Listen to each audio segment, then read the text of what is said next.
Haleluya. Amen. Leo nataka nigusie sehemu zote.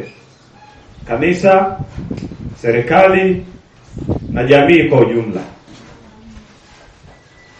Lakini kanisa tuna wajibu mkubwa zaidi. Tuna jukumu kubwa zaidi kwa ajili ya amani ya nchi yetu.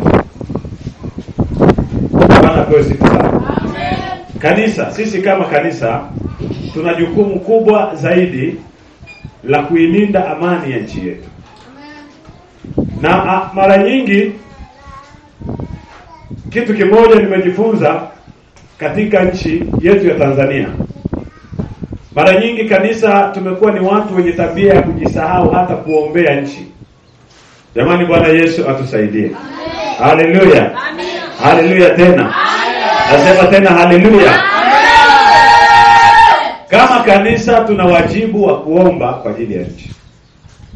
Na leo nataka niongee majukumu ya kanisa katika nchi.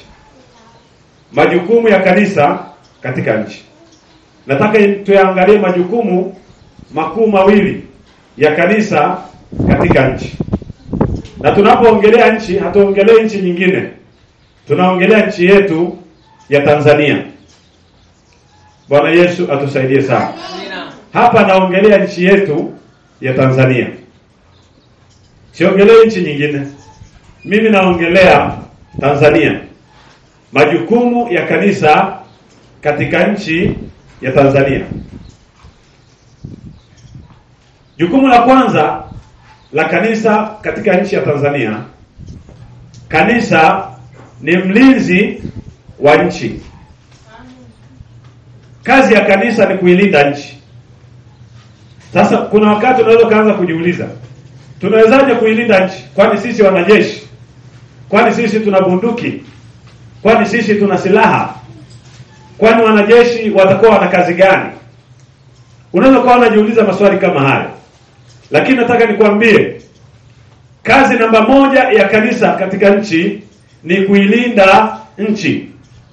Kwa lugha rahisi, kazi namba moja ya kanisa katika nchi ya Tanzania ni kuilinda nchi ya Tanzania. Ina vipengele kama vitatu hivi. Bwana apewe sifa sana. Amen. Kipengele cha kwanza ni kuomba kwa ajili ya nchi. Ambayo sasa hicho kipengele tunaweka ni A. Jukumu ni namba moja, alafu kipengele ni A. Kuomba kwa ajili ya nchi. Isaya ile sura ya 62 na mstari wa 6. Isaya sura ya 62 na mstari wa 6. Naomba mtu anisomee. Isaya 62 mstari wa 6 inasema. Ndio. Nimeweka walinzi juu ya kuta zako. Nimeweka walinzi juu ya kuta zako. Yerusalemu. Sasa tuseme Tanzania. Tanzania. Hawatanyamaza mchana wala usiku. Hawatanyamaza mchana wala usiku. Ninyi wenye kumkumbusha Bwana. Sikia, ninyi wenye kumkumbusha Bwana ambao ndio walinzi sasa. Kazi yao ni kumkumbusha Bwana. Msiwe na kimya. Msiwe na kimya. Maana yake msinyamaze mkaacha kuomba. Haleluya. Kwa kuwa ninyi ni walinzi na kazi yenu ni kumkumbusha Bwana kwa ajili ya amani ya nchi. Watanzania au kanisa la Tanzania tumewekwa kama walinzi katika kuta za Tanzania. Tuna kazi moja ya kutokunyamaza usiku wala mchana. Bwana Yesu atusaidie sana. Jamani, haleluya.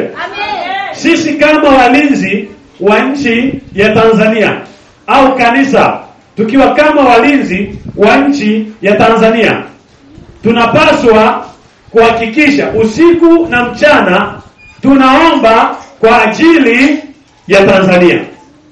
Tusikae kimya, tusinyamaze, tusijisahau, ila muda wote tuhakikishe tunaomba kwa ajili ya Tanzania.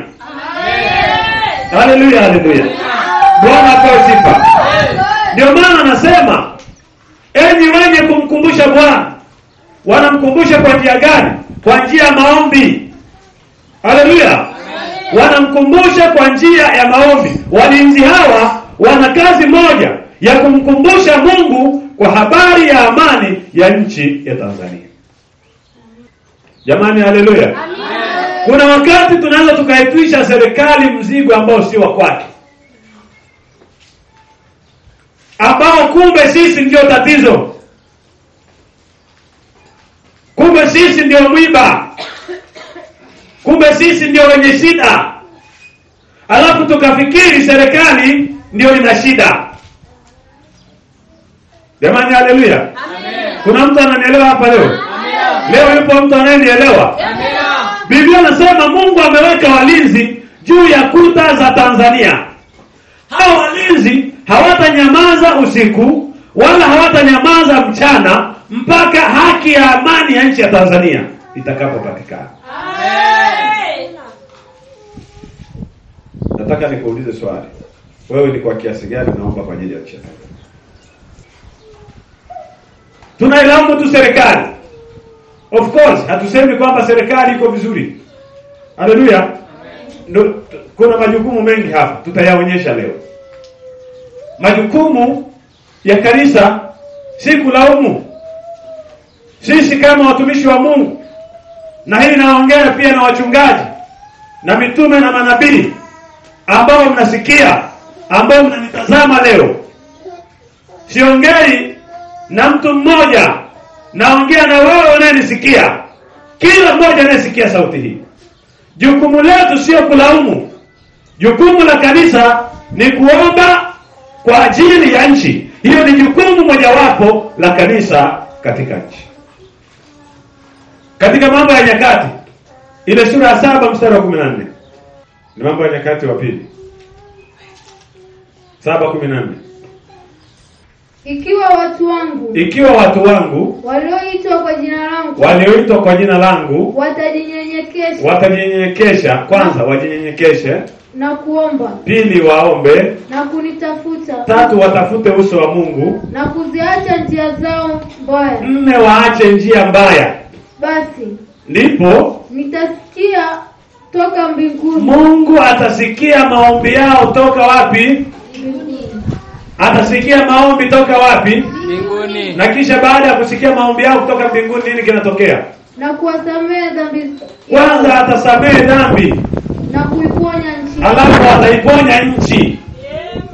Bwana Yesu asifiwe. Amen. Jamani, Yesu apewe sifa. Amen. Nchi itaponywa ikiwa watu walioitwa kwa jina la Mungu, kwa jina la Kristo, wanaitwa wa Kristo, wanatakiwa wawe na jukumu moja, sio tu la kuitwa wa Kristo, ila waitwe wa Kristo, lakini pili wajinyenyekeshe mbele za Mungu, alafu tatu wautafute uso wa Mungu, alafu nne wafanye nini? Waziache njia zao mbaya. Ndipo Biblia inasema Mungu atasikia kutoka mbinguni na ataiponya nchi yao. Kwa hiyo kumbe tuna jukumu. Kipengele namba 1 katika jukumu ile la kanisa kama mlinzi, kipengele namba 1 ni kuomba kwa ajili ya nchi. Kwa hiyo kanisa lazima tufike wakati tuache maisha ya kulaumu. Maisha ya kulaumu ni mabaya. Mbele za Mungu hayana maana, wala hayataweza kuiponya nchi. Wakristo kukaa tunalaumu. Watu tuliotoka kukaa tunalaumu. Hii serikali, huyu rais, hii diwani, huyu sijui mwenyekiti wa kijiji, huyu sijui nani, huyu sijui nani. Mambo ya kulaumu hayataweza kuleta msaada katika nchi, isipokuwa mambo yatakayoweza kuleta msaada. Namba 1, lazima tujitambue ya kwamba sisi tumewekwa kama walinzi katika nchi ya Tanzania, ambao hatupaswi kunyamaza usiku